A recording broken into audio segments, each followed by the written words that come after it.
I wish I was at Rhode Island because when I was on the RIPTA board, I helped create an agenda item at every single board meeting of public comment.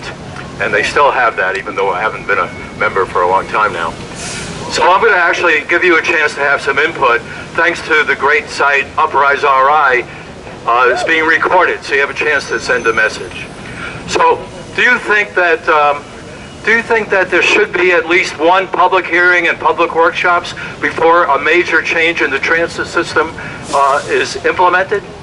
Yes. Well, of course. Do you think that it's better for the buses to mostly come here where there's a post office, banks, City Hall, URI, Providence Place Mall, Burnside Park, the skating rink, lots of shops, as opposed to Dyer Street where most of the buses will go where there's nothing but parking lots? Yes. I agree. Do you think that the $35 million that the voters approved to improve and renovate bus hubs around the state should all be spent on breaking up Kennedy Plaza and kicking us out? No. Would it be better to spend the money on improving the bus hubs, such as more shelters, more hours that the terminal building is open, green light signal priority so the buses could get out of a plaza faster? Would it be better to spend the money on things like that? My last question is from my board experience. Now, I was appointed by a governor, Governor Almond, those of you old enough to remember him. And when you get appointed by the governor, you're a member of a team in a sense.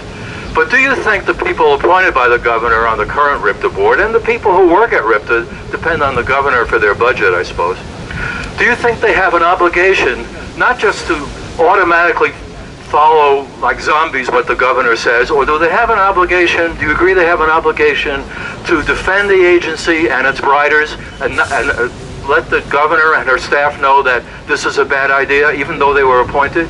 Yes. Yeah, they do have an obligation, and I know when I was on the board, we had issues where I took it to the governor's staff rather than just going along, and I think we can call on the current people running things to do the same.